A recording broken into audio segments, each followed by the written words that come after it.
What starts your downswing? Is it hands or hips?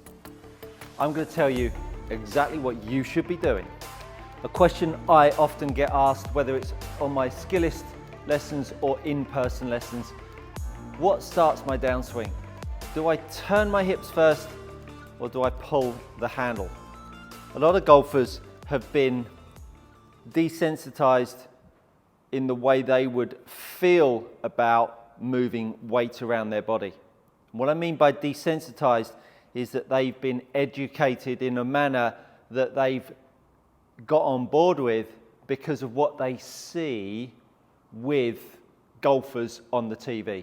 Often what we will see is when a golfer gets to the top, we'll see their pelvis unwinding. And when we see the pelvis unwinding, we often believe that the driver in a downswing is the hips.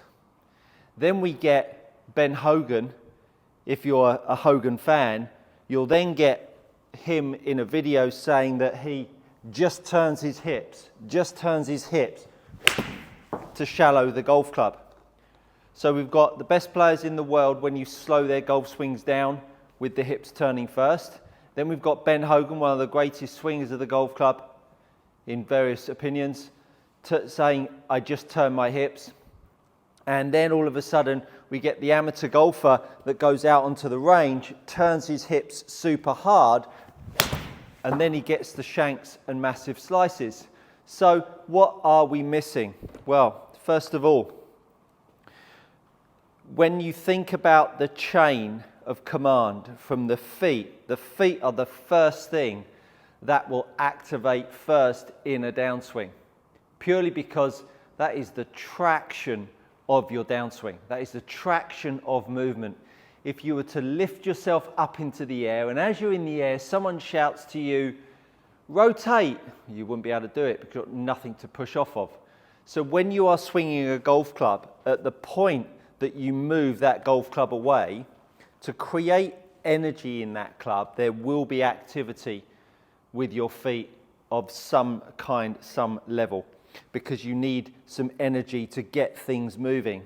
If we lifted ourselves, suspended ourselves in the air, it would be much, much slower in a way of us moving the golf club away. And even if we did get to move the golf club away, we would be twisting and doing all sorts of things.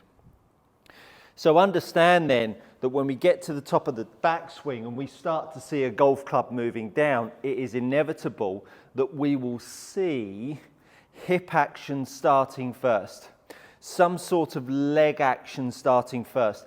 It would be really, really exceptional to see someone moving the arms with absolutely no motion of their lower half.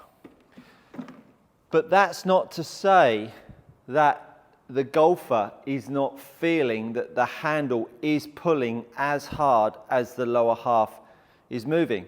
I've got a little drill for you. So the TheraBand's back out, and all I've got is my tour bag here as a prop to pull the band off of. So what we want to understand is that in a backswing, the forearm moves up in front of the body, the forearms rotate, and we do have a little bit of movement across the chest as well. Again, depends on how you've built your backswing, what you feel. But in my world, I'm always looking for a golfer, to the best of their ability, to have arm lift, some forearm rotation, and to keep the orientation of the handle very close to their chest, to the center of their chest. So as you start to move the golf club down, as we start to move down, and I'm going to come back to straight, because essentially the arm lift, the forearm rotation, and some body rotation takes us to the top. So I'm just going to take away the body rotation. So in a downswing, we're looking for the pelvis and we're looking for the chest to move at the same rate. Now I'm going to take away the arm lift that we get in a backswing. So now all I've got is my setup, and I've got some forearm rotation. So I've taken out the arm lift and I've taken out the chest rotation. All I'm left with is my hands underneath me with some forearm rotation. of which we'll see in a backswing. Then what I want you to do is put the hand in front of you. So you're in setup, you've created the forearm rotation, about 45 degrees of forearm rotation, and I've just put it back down underneath me. So just to recap, we have arm lift, forearm rotation, some travel across the chest, and then we make the top of the backswing arrive. So I'm taking the rotation of the body out, I'm bringing the arm back down, and there it is. Then I'm going to put the band in my hand. So at this point here, it's the equivalent to me being at the top of the backswing.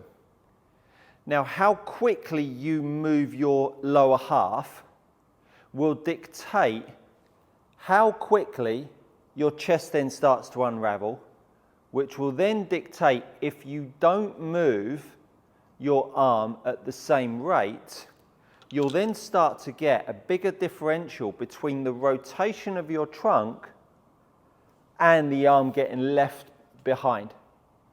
Now understand that the fastest thing to move initially will be the lower half. Therefore, the top of the tree, the handle that is far away from the feet, will be the slowest thing to move. So when we see people unraveling quickly and we see the golf club being left behind, that's not to say that they're not trying to pull on it. So what this drill gives you is an opportunity of feeling, and this is where you can just hold it with your right hand, a feeling of how you can unravel and pull the band. And as you pull the band, you're looking to keep the orientation of the hand to the middle of the chest the same. So this is now my feel in the top of the backswing. If you want to make it harder, go further down the band, pull the band closer. Now you'll feel more load in the shoulder. Now what I want you to do is rotate and pull the band more. And as you do that, you'll see the resistance going up in the band because the bag's moving.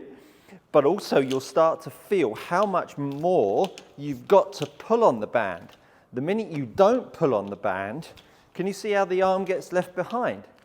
Once the arm then gets left behind at the top, you then get this trapped orientation on the way down. Let's get rid of the bag and the band. Let's hit some. So we're going to take the golf club back in our left hand. And by the way, you can do that drill with your right hand as well.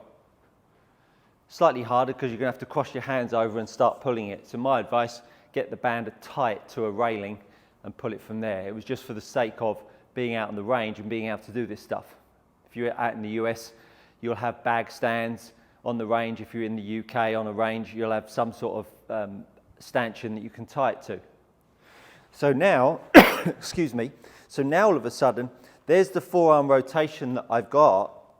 So arm lift, forearm rotation, some track across and some shoulder turn. I'm going to take all of that out and just put my hand back underneath me. Now what I'm going to do is I'm just going to try and unravel. And as I unravel, I'm not going to pull my arm.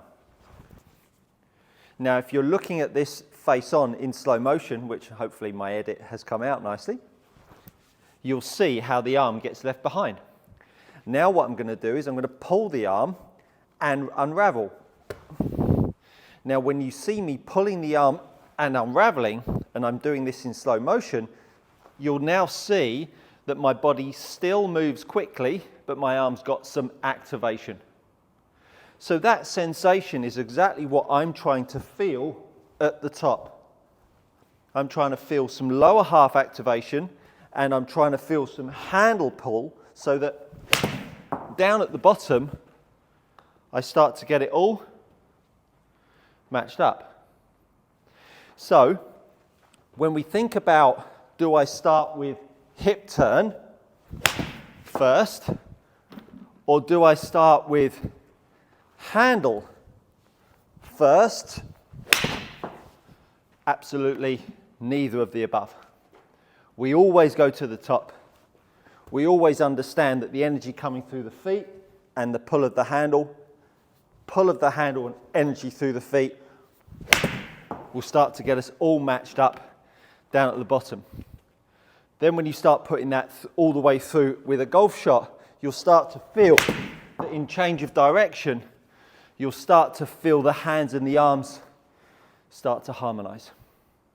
So if you're looking at what comes first, apply that little drill. And while you're here, do go check out my body speed video, because that will give you even more insights into how we use this lever system to up the speed in your downswing and make you hit it even further. I think you'll find that's good coaching.